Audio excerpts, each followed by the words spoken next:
जळगाव तालुक्यातील राजुरा शिवारात काही दिवसांपूर्वी एका महिलेचा धडावेगळा केलेला मृतदेह आढळून आला होता।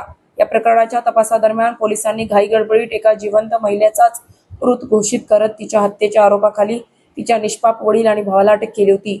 मात्र संबंधित महिला स्वतः पोलीस ठाण्यात हजर झाल्यानंतर पोलिसांची गंभीर चूक उघडकीस आली। या घटनेनंतर जिल्हा पोलीस अधीक्षक निलेश तांबे यांनी स्थानिक गुन्हे शाखेतील अधिकारी आणि संबंधित पोलिसांवर कारवाई केली। या पार्श्वभूमीवर शिवसेना उद्धव बाळासाहेब ठाकरे पक्षाच्या राज्य प्रवक्त्या ॲडव्होकेट जयश्री शेळके यांनी जळगाव जामोद पोलीस ठाण्याला भेट देऊन तपासाची माहिती घेतली। यावेळी माध्यमांशी संवाद साधताना त्यांनी राज्यातील गृह खात्याच्या कार्यपद्धतीवर तीव्र नाराजी व्यक्त केली। महाराष्ट्रात गृह खाते केवळ नावालाच उरलंय। कोणतीही खातरजमा न करताच निष्पाप वडील आणि भावाला खोट्या गुन्ह्यात अडकवून महिनाभर तुरुंगात ठेवण्यात आले। या काळात त्यांना मानसिक शारीरिक त्रास सहन करावा लागला असे त्या म्हणाल्या। मृतदेह आढळल्यानंतर तातडीने DNA चाचणी करण्यात आली असती तर ही वेळ आली नसती असे सांगत त्यांनी पोलीस प्रशासनाच्या निष्काळजीपणावर टीका केली। दोषी अधिकाऱ्यांची केवळ बदली न करता त्यांच्यावर कठोर कायदेशीर करावी अशी ही मागणी त्यांनी केली। या प्रकरणाला आता महिना उलटून गेला असून मृत महिलेची ओळख पटवणे, खऱ्या आरोपीचा शोध घेणे आणि पोलिसांसमोर मोठं आव्हान असल्याचे नमूद झाले। तपास पारदर्शक, निपक्ष, जलद गतीने व्हावा तसेच नागरिकांकडे काही माहिती असल्यास ती पोलिसांना देऊन सहकार्य करावे असे आवाहनही त्यांनी केले।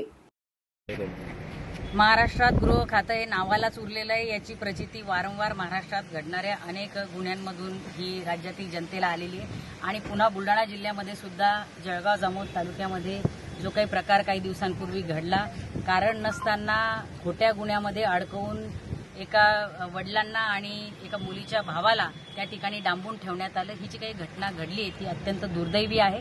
या संदर्भामध्ये आज आम्ही या ठिकाणी माननीय पोलीस निरीक्षकांना भेटण्यासाठी आलेलो होतो आणि या सगळी घटनेची माहिती घेतल्यानंतर असं लक्षात येतंय की जी मुलगी मयत झालेली आहे किंवा झालेली होती त्या मुलीचा अंत्यसंस्कार करण्यात आला, तिच्यावर सगळे अंत्यविधी करण्यात आले आणि तिच्या मृत्यूला जबाबदार हे एका बेपत्ता झालेल्या मुलीच्या वडिलांना आणि भावाला धरण्यात आलं। त्यावेळी जर वेळीच सगळी योग्य पद्धतीने तपास यंत्रणा कार्यान्वित करण्यात आली असती तर कदाचित हे नाहक जो काही त्रास एका बापाला आणि भावाला सहन करावा लागलाय तो करावा लागला नसता।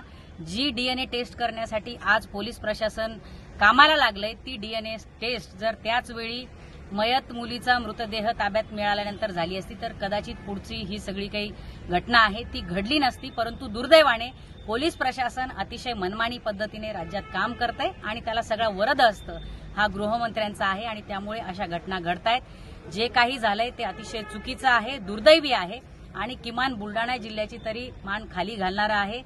पोलीस प्रशासनाला आमची विनंती आहे की आता जो कोणी या सगळ्या प्रकरणाचा तपास करत आहेत त्या सगळ्या माननीय तपास अधिकाऱ्यांनी या प्रकरणामध्ये निपक्षपातीपणे, पारदर्शीपणे आणि तातडीने तपास पूर्ण केला पाहिजे।